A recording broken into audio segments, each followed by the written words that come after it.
Dans un monde où 1% de la population possède 40% de la richesse de la planète. Dans un monde où 34 000 enfants meurent chaque jour de pauvreté et de maladies évitables. Où 50% de la population du monde vit avec moins de 2 $ par jour. Une chose est claire, quelque chose tourne très mal. Et que nous en sommes conscients ou non, le moteur de toutes nos institutions établies et de la société elle-même est l'argent. Donc, comprendre cette institution de politique monétaire est essentiel pour comprendre pourquoi nos vies sont telles qu'elles sont.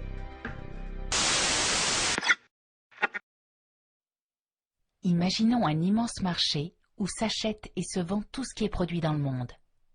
À minuit, le marché ouvre ses portes. À 1 heure, tout ce dont on a besoin pour vivre a été vendu. Des carottes, des ordinateurs, des soins médicaux et tout le reste. En 1 heure de plus, toute la monnaie qui s'est échangée sur le marché a servi à financer les usines des ordinateurs, la culture des carottes. De 2 à 3 heures, on échange encore les devises entre elles.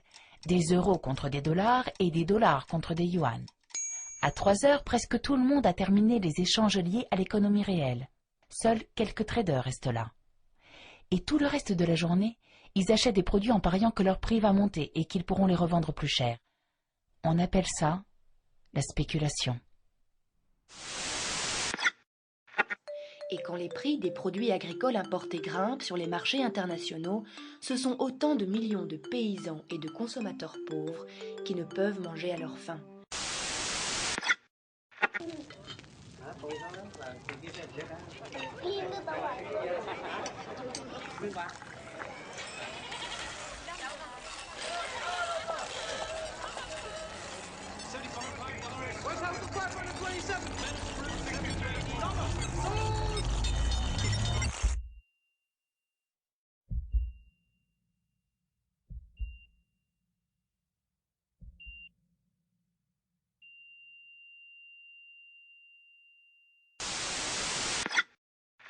Pourquoi la France a-t-elle perdu en quelques années 40% de sa force de frappe industrielle?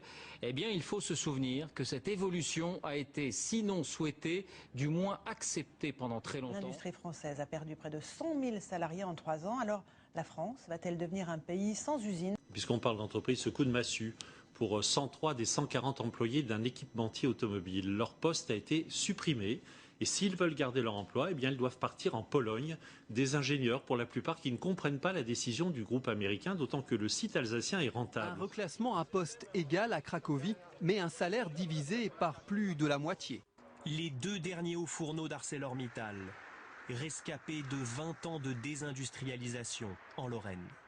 C'est au téléphone qu'Édouard Martin apprend la nouvelle qu'il redoutait. Les 2 hauts fourneaux de Florange vont bien fermer. La direction d'ArcelorMittal vient de le confirmer lors du comité central d'entreprise. Que ce soit dans le textile, la métallurgie ou bien la chimie, depuis 3 ans, près de 900 usines ont fermé leurs portes en France, entraînant la disparition de 100 000 emplois industriels.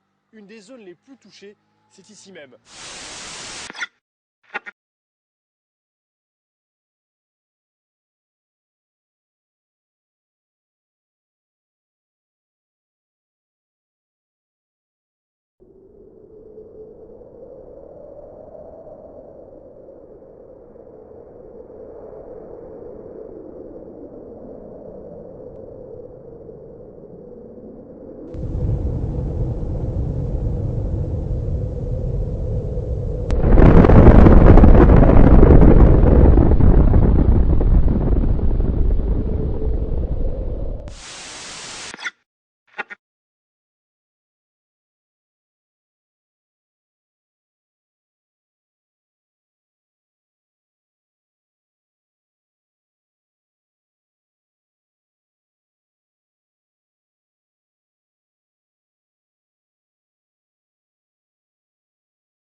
Favoriser les échanges locaux tout en luttant contre la spéculation. De plus en plus de villes françaises se convertissent à la monnaie alternative.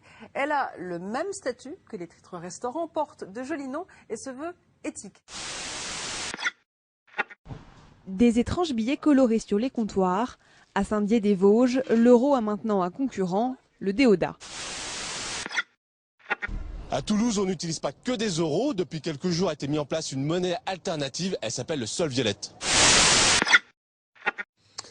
Une nouvelle monnaie est utilisée dans le pays de Romans, dans la Drôme. Elle s'appelle la mesure.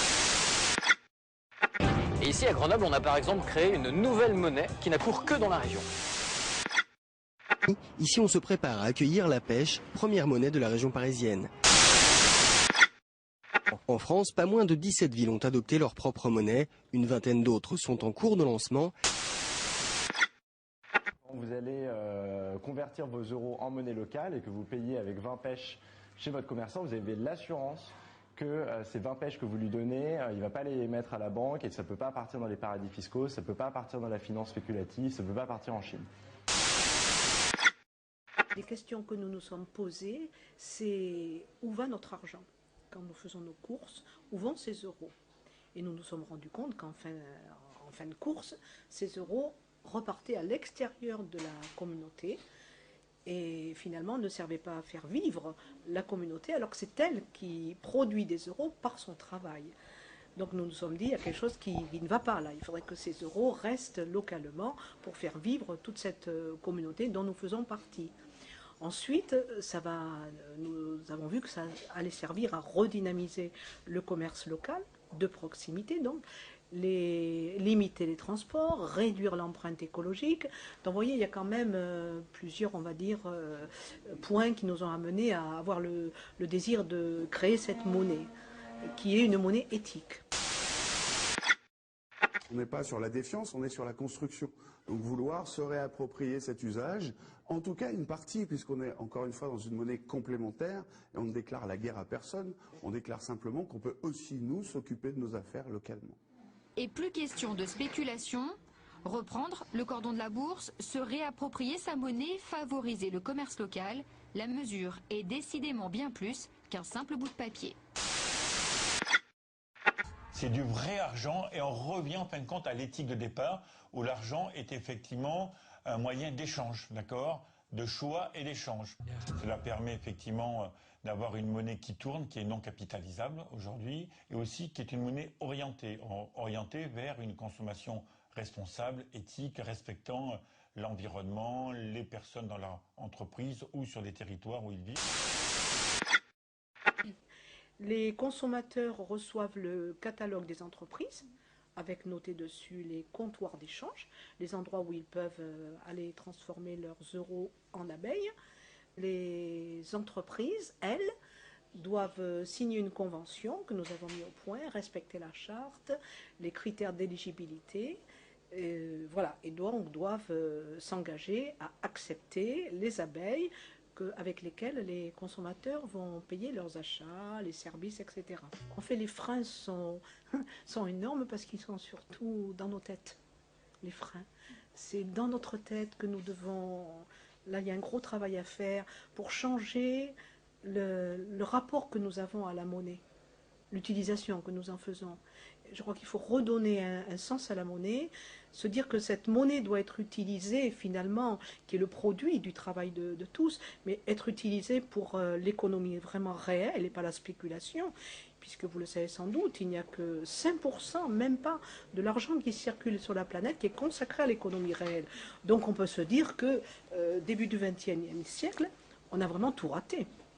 Et surtout, on se rend compte que finalement, ça participe à un très grand éveil des consciences.